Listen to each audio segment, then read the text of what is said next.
Welcome to r/payback. Today's story involves a car crash, a questionable ask, and the tricky line between loyalty and personal boundaries. Let's rewind to 2 months ago.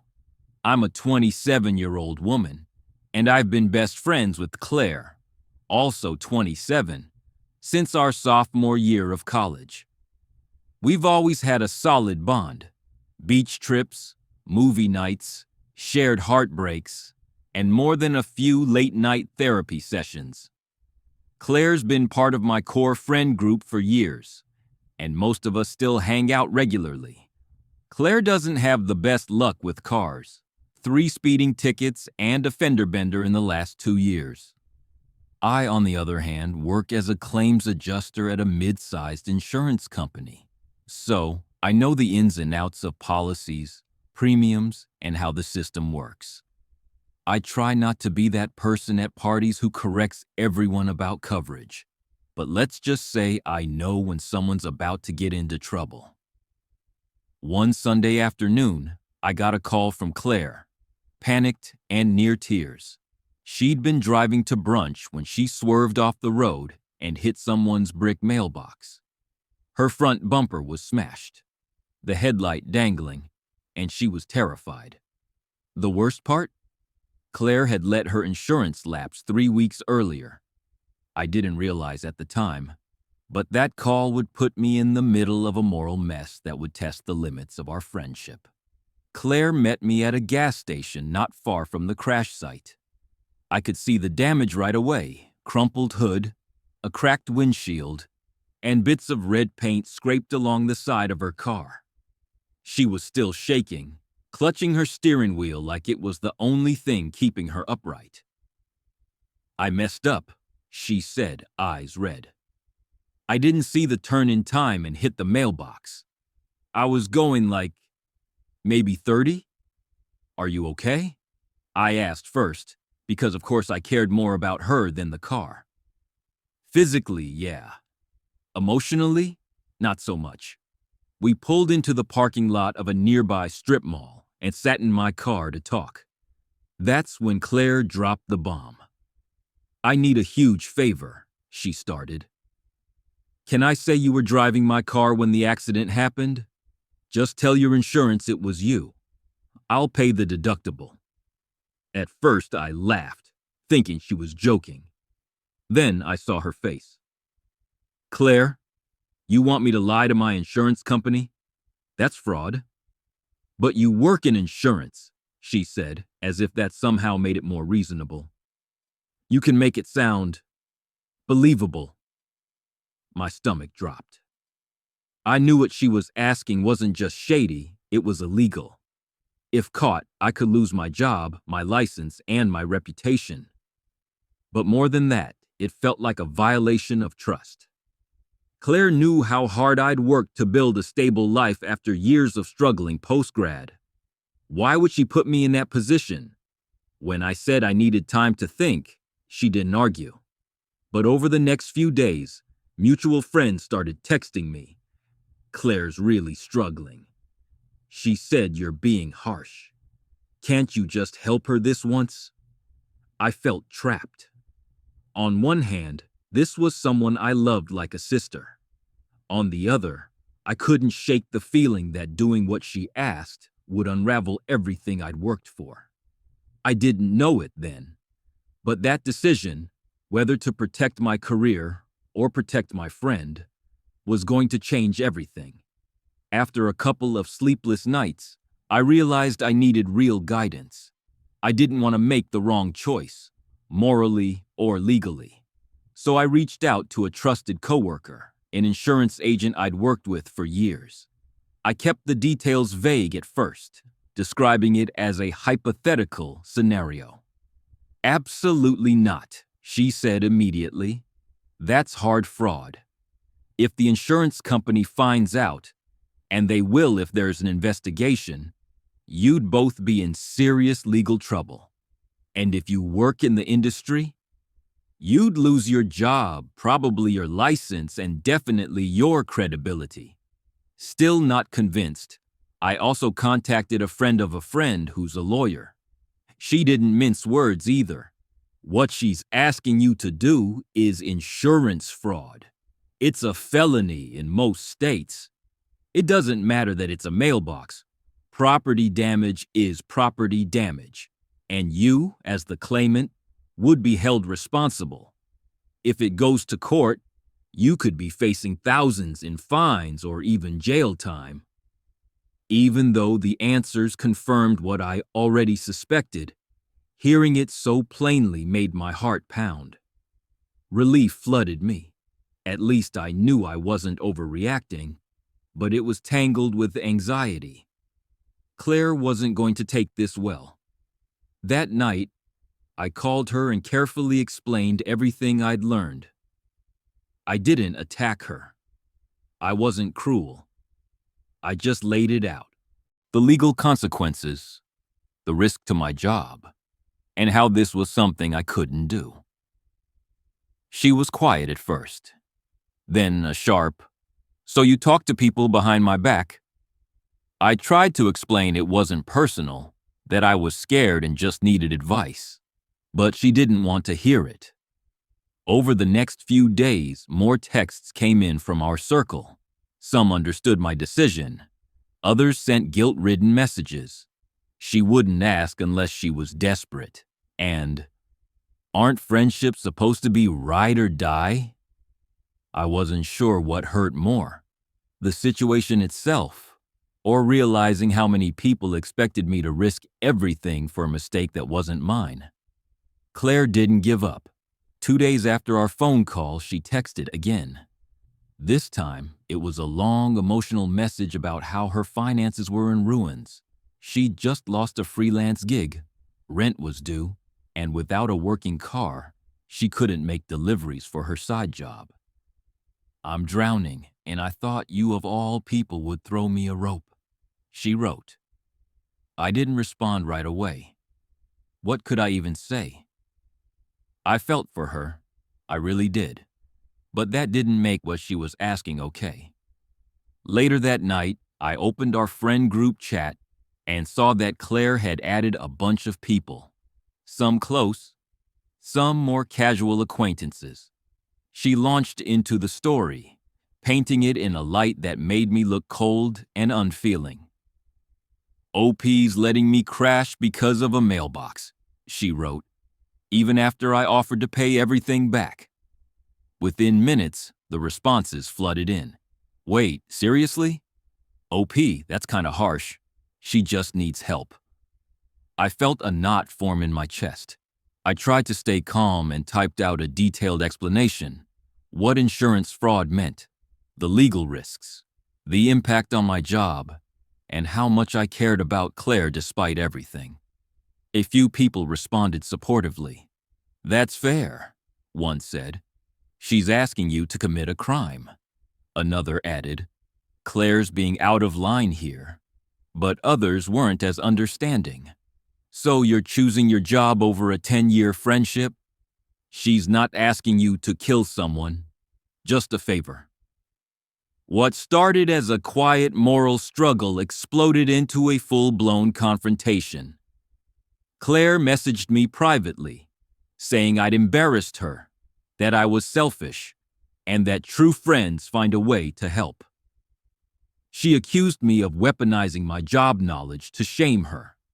The final straw came when someone in the group shared a meme that mocked snitches, subtle but pointed. I left the chat. The next day, Claire texted me one last time. "I don't need people like you in my life." I cried for hours, not just out of guilt, but from the pain of losing people I considered family. But in the end, I knew I couldn't trade my integrity, my job, or my future to fix someone else's mistake. In the weeks that followed, everything changed. I used to be in the middle of my friend group, organizing weekend plans, hosting game nights, always in the loop. Now, the silence was deafening. No invites, no check-ins, no random memes or TikToks in the group chat. I'd become invisible. At first, I told myself it was temporary. People just needed time. But soon, I started hearing from a few friends who hadn't picked sides. Apparently, Claire had been telling people that I chose capitalism over compassion, and that I was the kind of person who would watch a friend drown if it meant keeping her hands clean. Harsh. The worst part was that some people believed her. A few mutual friends I'd known for years unfollowed me on social media. One even sent a passive-aggressive DM saying, "Hope your job's worth more than your friendships." I'd like to say I brushed it off, but I didn't. I questioned myself constantly. Was I too rigid? Should I have found some kind of loophole or workaround to help her?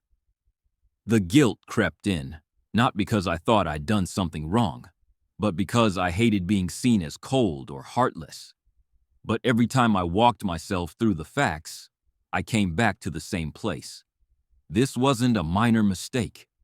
Claire asked me to lie to a corporation in a legally binding claim for thousands of dollars of damage while I worked in that very industry.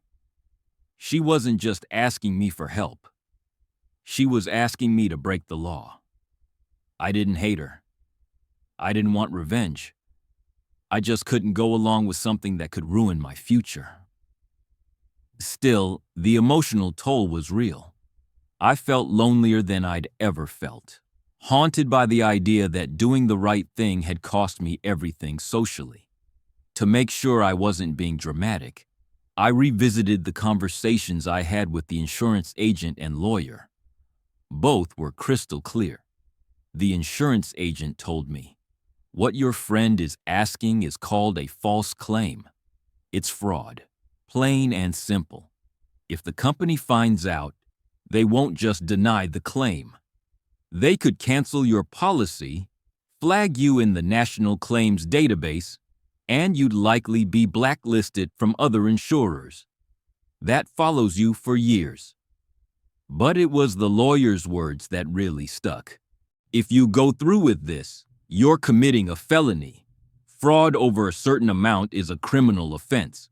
We're talking thousands in fines, probation, maybe even jail time depending on the state.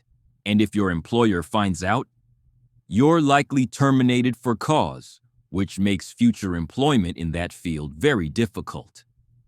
And she added something else, something that gave me perspective. Insurance fraud doesn't just hurt companies. It drives up premiums for everyone. Honest people end up paying more because of dishonest claims. That's why it's treated so seriously.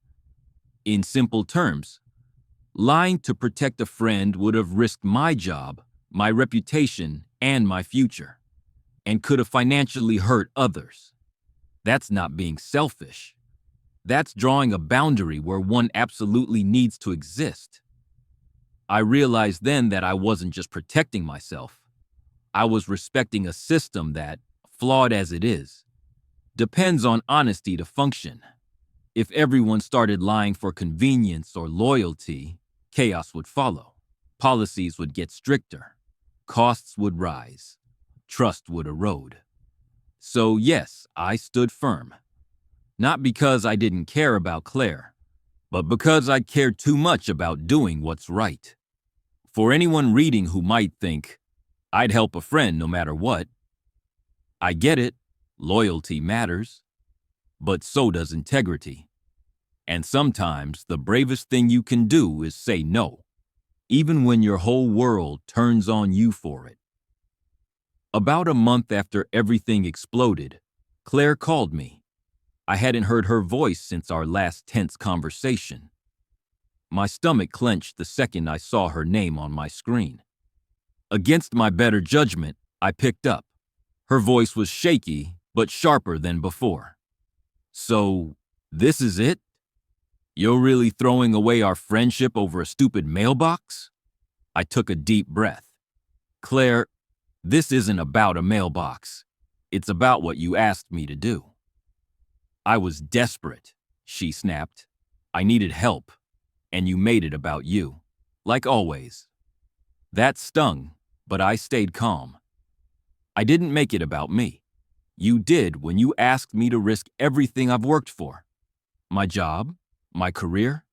My future? There was silence on the line. Then she said more quietly, "I didn't think you'd actually say no." "That's the problem," I replied. "You knew what it was, and you still expected me to lie, to commit fraud. And when I said no, you turned our friends against me." Claire's voice cracked. "You have no idea how hard it's been. I lost my car, my income, and now all my friends are treating me like I'm toxic." "I didn't want any of this, Claire," I said, "but I'm not going to destroy my life to save someone who won't take responsibility for theirs." She didn't scream. She didn't cry. Just a long exhale, like she'd finally realized I meant every word. "Guess I never really knew who you were," she said. "Maybe you didn't," I replied. "Or maybe we both changed." The line went dead. Afterward, I sat in silence for a long time. My hands trembled, not from fear, but from finality. I knew the friendship was over, but I also knew I had protected something more important than any social bond: my integrity. Friendships aren't supposed to be tests of morality, but when they are, sometimes the only way forward is to walk away with your head held high. It's been 3 months since that final call. Claire and I haven't spoken since, and most of our mutual friends have quietly drifted away. A few reached out later, saying they regretted taking sides, but the damage was already done. I won't pretend it didn't hurt. Losing friends, especially ones who felt like family, is a grief of its own. But I've also felt something unexpected: peace. Peace in knowing I did the right thing, even when it would have been easier to cave. In hindsight, this situation taught me more about boundaries than any self-help book ever could. I learned that loyalty without limits becomes self-betrayal. That friendship isn't about blind support. It's about respect. And when someone asks you to compromise your values for their convenience, that's not friendship. That's manipulation. I also learned how little some people understand the seriousness of insurance fraud. It's not a harmless favor. It's a criminal act with ripple effects far beyond two friends and a damaged mailbox. I've since built new connections with people who value honesty, even when it's uncomfortable. And though I'm still healing from the loss, I don't regret my decision. If anything, I'm proud I stood my ground. So, Reddit, AITA for refusing to let my friend claim my insurance after she crashed her car into a mailbox? I'm genuinely open to hearing different perspectives, because part of me still wonders if I could have handled things differently.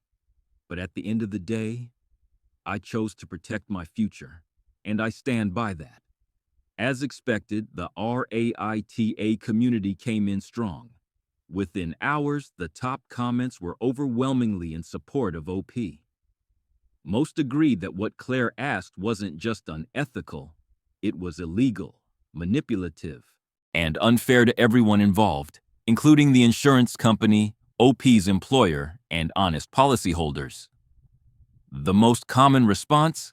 NTA, not the asshole. Users pointed out that true friends don't ask others to commit crimes on their behalf. Others shared their own stories of being pressured into morally compromising situations and praised OP for standing firm. One highly upvoted comment said, "You didn't lose friends. You lost people who were never really your friends to begin with." Claire, on the other hand, received a harsh but fair judgment. YTA, you're the asshole. The smear campaign, the group chat pressure, and the guilt tripping all showed a complete lack of accountability. Several users even suggested that Claire might have tried this tactic before. As for the mutual friend who backed Claire's plan, most were rated ESH. Everyone sucks here for enabling unethical behavior and turning on someone simply for doing the right thing. In the end, OP's decision wasn't just legal, it was principled. She upheld her integrity despite emotional blackmail, social fallout, and deep personal loss. That takes strength. This story is a powerful reminder that ethical dilemmas often show up where we least expect them, in friendships, in emergencies, in moments of panic. And the right choice? It's rarely the easy one. To anyone listening or reading, if a situation forces you to choose between your values and someone else's comfort, choose your values. The fallout may hurt, but you'll sleep better knowing you didn't sell your integrity for approval. That wraps up today's episode of r/payback. If you enjoyed the ride, don't forget to subscribe for more epic stories.